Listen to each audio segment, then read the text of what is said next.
Assalamualaikum warahmatullahi wabarakatuh. Perkenalkan nama saya Muhammad Kian Wazal dari kelompok 8 Kalkulus 2 kelas 13. Perkenalkan juga teman saya Arlington Parjuangan dan Arya Panungku yang akan presentasi pada hari ini mengenai Kalkulus chapter 12. Nah, ada beberapa topik sih dari Kalkulus chapter 12 ini.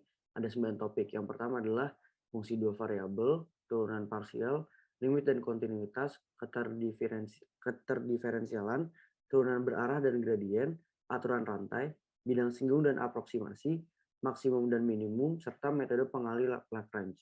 Nah, yang pertama, saya mau akan mempresentasikan mengenai fungsi dua variabel. Didefinisikan sebagai sebuah fungsi yang bernilai real dari dua variabel real, yakni fungsi f yang menandakan setiap pasangan terurut, misal x dan y. Nah, pada suatu himpunan D dari bidang dengan bilangan real tunggal f, x, dan y. Fungsi f merupakan dua variabel.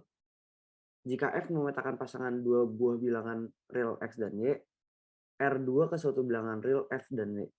Himpunan DF juga disebut dengan domain F dan himpunan mempunyai nilai fxy dengan xy. DF disebut daerah pengali range F dan dinotasi dengan RF dengan demikian. DF sama dengan X, Y, R2 per F dalam kurung X, Y, dan RF sama dengan Y. Berikut adalah contoh soalnya. Tentukan Fx 1,2 dan Fy 1,2 jika Fxy sama dengan X2Y plus 3Y kali 3. Untuk menjawabnya, pertama kita tentuin dulu Fx dalam kurung X, Y-nya. Dengan memandang Y sebagai konstanta. Nah, dengan demikian nanti dapat turunan fungsi fxy terhadap x adalah 2xy plus 0. Jadi nanti fx12 sama dengan 4. Sedangkan turunan fungsi fxy terhadap y adalah x2 tambah 9y2 sehingga fy 1,2 sama dengan 37. Topik berikutnya adalah turunan parsial. Didefinisikan sebagai sebuah perubahan nilai dari suatu fungsi yang mempunyai dua variabel atau lebih, secara bagian atau tidak seluruhnya, dan diturunkan satu-satu. Jika pada fungsi z sama dengan f dalam kurung x, y, kita turunkan terhadap variabel x, maka y akan dianggap sebagai konstanta dan bisa disebut mencari turunan parsial z terhadap x. Misal, fungsi f itu dua variabel, ada x dan y. Nanti y-nya itu jaga agar tetap konstan. Nah, katakan y sama dengan y0, maka f dalam kurung x, y0 adalah fungsi satu variabel x. Turunannya itu di x sama dengan x0 misalnya. Disebut turunan parsial f terhadap x di x,0 dan y,0. Dan dinyatakan oleh fx dalam kurung x0, y0. Ini contohnya, contoh rumusnya. Fx dalam kurung x0, y0 sama dengan limit delta x menuju 0, f dalam kurung x0 tambah delta x kali y0 dikurang f dalam kurung x0, y0 per delta x. Terus dengan cara yang sama juga turunan parsial f terhadap y itu turunan parsial f terhadap y di x0, y0 dinyatakan oleh fy dalam kurung x0, y0 dengan notasi fy dalam kurung x0, y0 sama dengan limit delta y menuju 0 f dalam kurung x0, y0 ditambah delta y dikurang f dalam kurung x0, y0 per delta y. Atau jika z sama dengan f dalam kurung x, y, turunan parsialnya itu dinyatakan dengan notasi sebagai fx dalam kurung x, y atau fy dalam kurung x, y. Bisa dilihat di sini.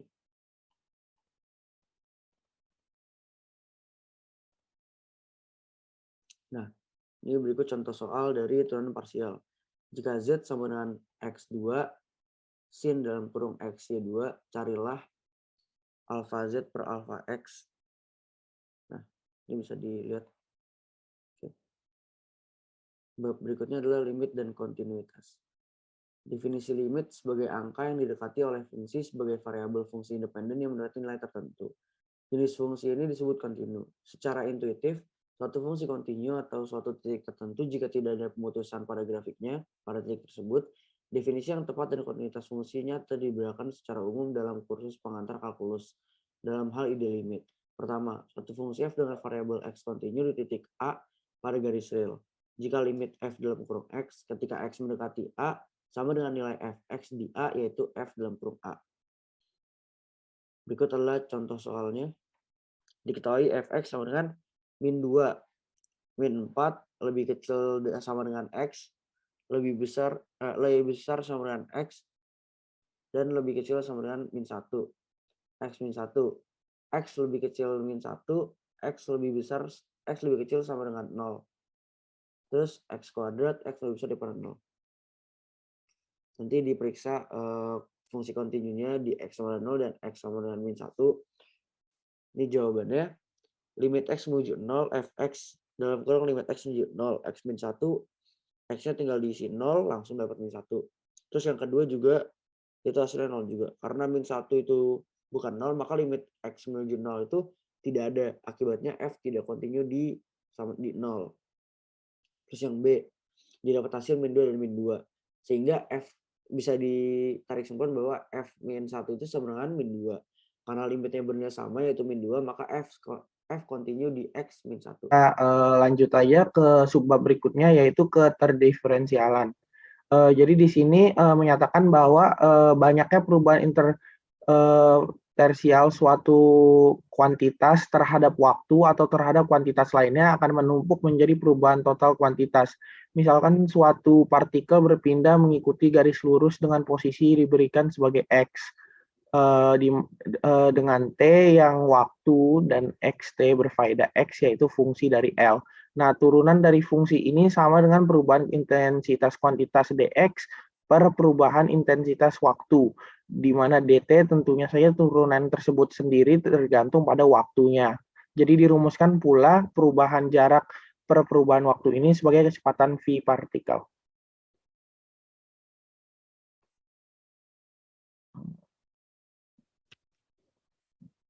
Nah, di sini bisa dilihat bahwa dibagi lagi menjadi anggota pertama dan anggota kedua, di mana anggota pertama dirujuk sebagai teorema landasan kalkulus pertama, di mana f fungsi berharga real yang kontinu dirumuskan pada interval tertutup a, b, misalkan juga f yaitu fungsi dirumuskan sebagai seluruh x pada a, b.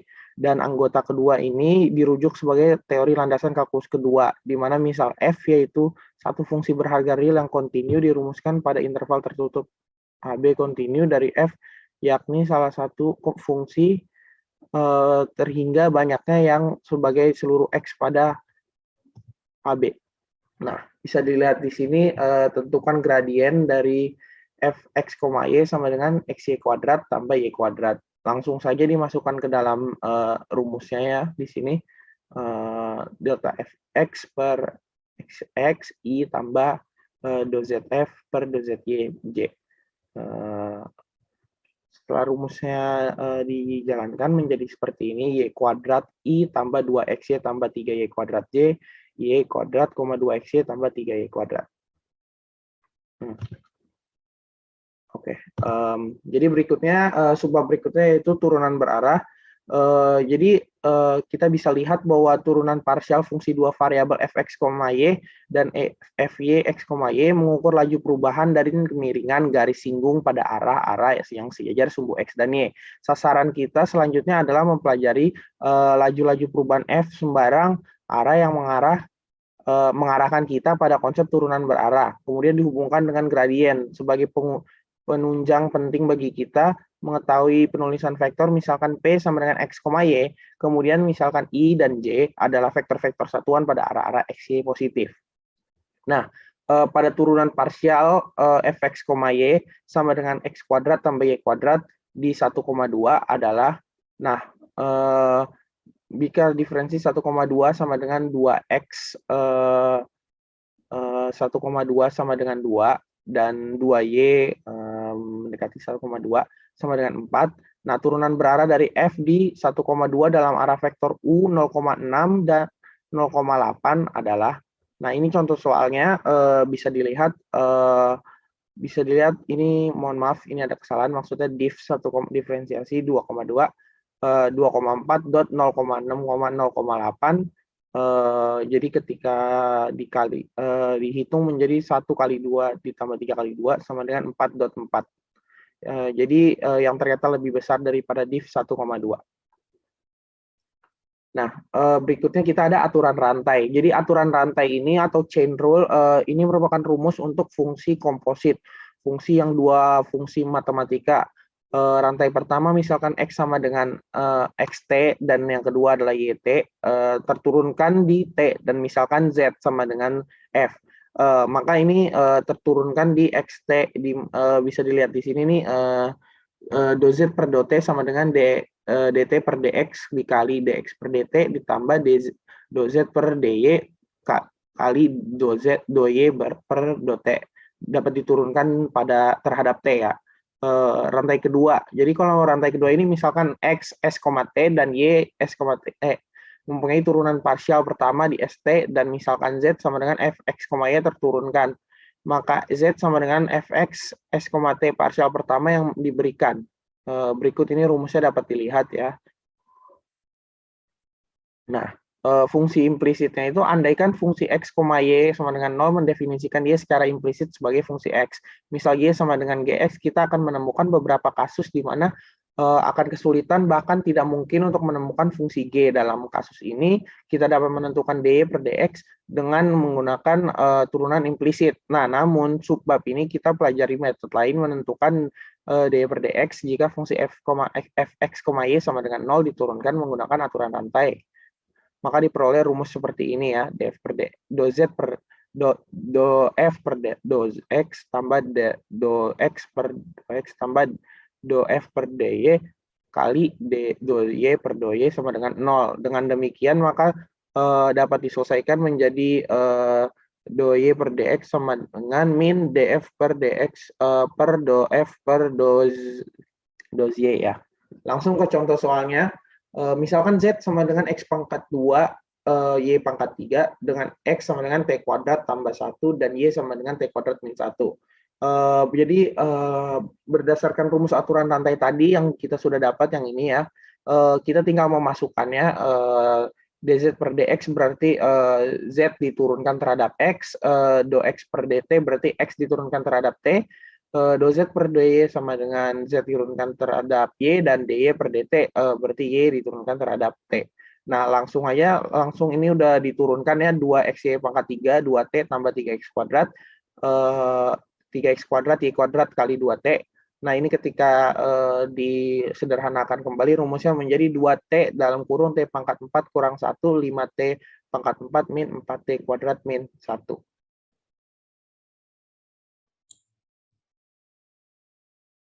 Baik, terima kasih untuk rekan saya yang sudah menjelaskan. Perkenalkan, nama saya Arya Panungku Gananegara. Pada kesempatan kali ini saya akan menjelaskan tentang bidang singgung dan aproksimasi. Oke, jadi dalam sebuah bidang hanya satu garis yang dapat bersinggungan dengan kurva di suatu titik. Namun dalam ruang 3 dimensi banyak garis yang dapat bersinggungan dengan titik tertentu. Oleh karena itu, dalam lingkungan yang cukup kecil di sekitar titik, sebuah bidang singgung menyentuh permukaan pada titik itu saja. P0 sama dengan X0, Y0, Z0 adalah sebuah titik pada permukaan S. Dan dimisalkan C adalah sembarang kurva yang melalui titik P0 dan terletak seluruhnya di S. Jika garis singgung semua kurva tersebut C di P0 terletak pada bidang yang sama, maka bidang ini disebut bidang singgung S di P0. S adalah permukaan yang didefinisikan oleh fungsi terdiferensiasi Z sama dengan f, x, y, dan misalkan P0 sama dengan tanda kurung x0, y0 adalah titik dalam domain F. Kemudian ini ada contoh soal. Yang pertama, carilah sebuah titik pada permukaan Z. Diketahui 2x kuadrat tambah 3y kuadrat. Samping bidang singgung sejajar terhadap bidang X, 8x min 3y min Z sama dengan 0. Penyelesaiannya 8,3y min 1. Kita ambil angka-angkanya yang dari setiap x, y, z-nya. Kemudian normal terhadap 8x min 3y min z. Terus kemudian di sini ada f tanda kurung x, y, z sama dengan 2x kuadrat tambah 3y kuadrat min z. Didapatkan hasilnya 4x tambah 6y min 1. Terus z 2x kuadrat tambah 3y kuadrat di x, y, z. 4x sama dengan 8, 6y sama dengan min 3. Didapat x sama dengan 12 dan y sama dengan min 12. Maka 2 tanda kurung 22 tambah 3 tanda kurung 122 di 2, min 12,8.75 sama dengan 8,75 di 2, min 12,875. Kemudian di sini ada maksimum dan minimum. Maksimum atau minimum juga bisa disebut titik ekstrim, yaitu nilai ekstrim dari fungsi. Misalkan memiliki fungsi y sama dengan fx yang didefinisikan pada domain x yang diketahui. Berdasarkan interval x di mana fungsi mencapai ekstrim, ekstrim dapat disebut sebagai ekstrim lokal atau global. Demikian pula minimum lokal dan global dapat didefinisikan. Lihatlah grafik di bawah ini untuk mengidentifikasi berbagai jenis maksima dan minima.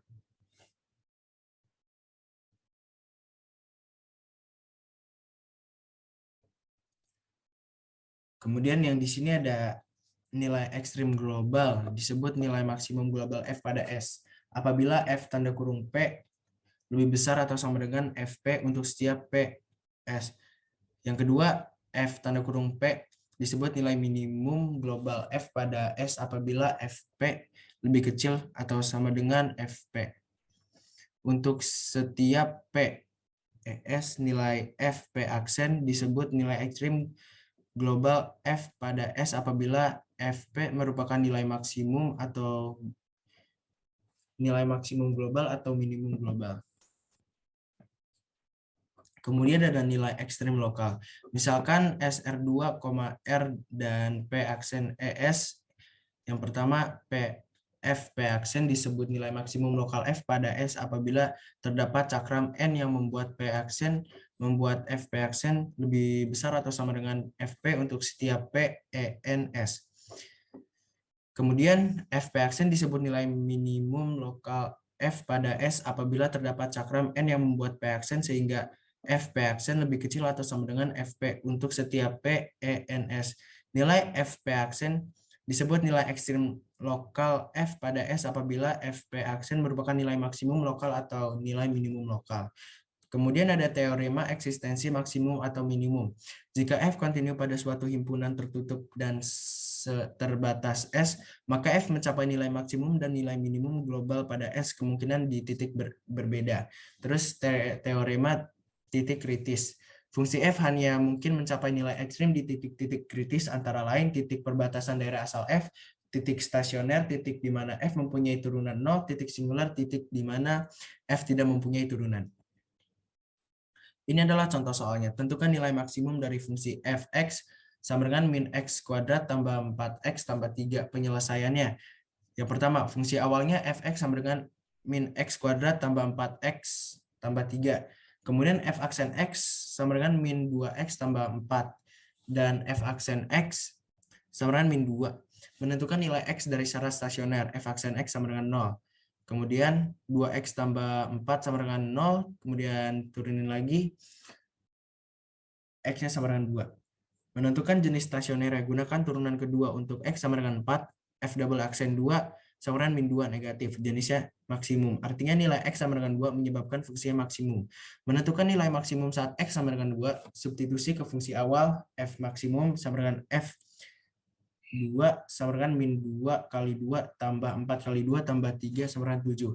Jadi nilai maksimum fungsi fx sama dengan min x kuadrat tambah 4x tambah 3 adalah 7 pada saat x sama dengan 2. Kemudian di sini ada metode penggali Lagrange. Metode Lagrange merupakan metode untuk mencari nilai maksimum dan minimum suatu fungsi Lx sama dengan fx min gx. Kemudian dalam mencari nilai maksimum dan minimum dengan kendala Gxy sama dengan 0, tentukan Xy dan memenuhi persamaan. Delta Fx, Y sama dengan delta G, X, Y dan Gx, Y. Titik yang diperoleh merupakan titik kritis F yang memenuhi kendala Gx, Y sama dengan 0 dan bilangan disebut penggali Lagrange yang bersesuaian.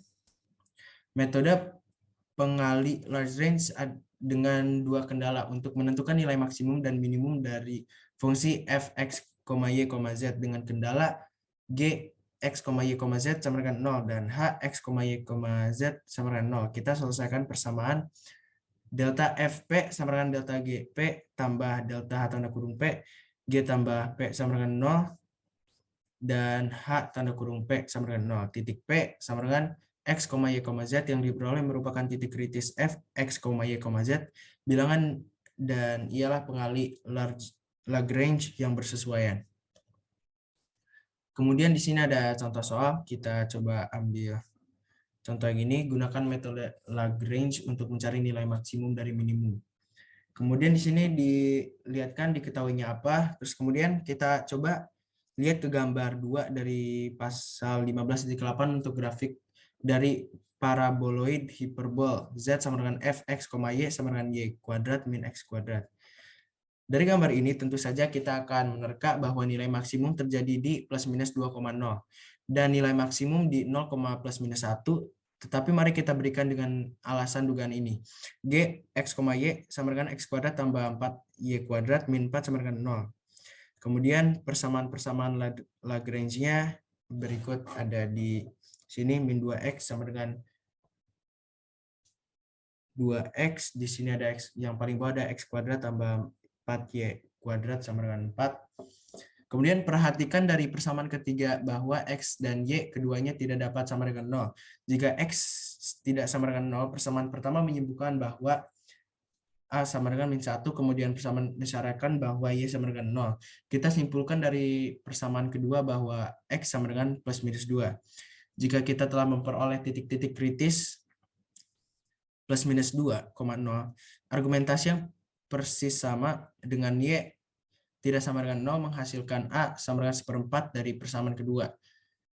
Kemudian dari persamaan pertama, X sama dengan 0, dan akhir dari persamaan ketiga, Y sama dengan plus minus 1. Kita simpulkan bahwa 0, plus minus 1 juga merupakan titik-titik kritis. Sekarang untuk F, X, Y sama dengan Y kuadrat min X kuadrat.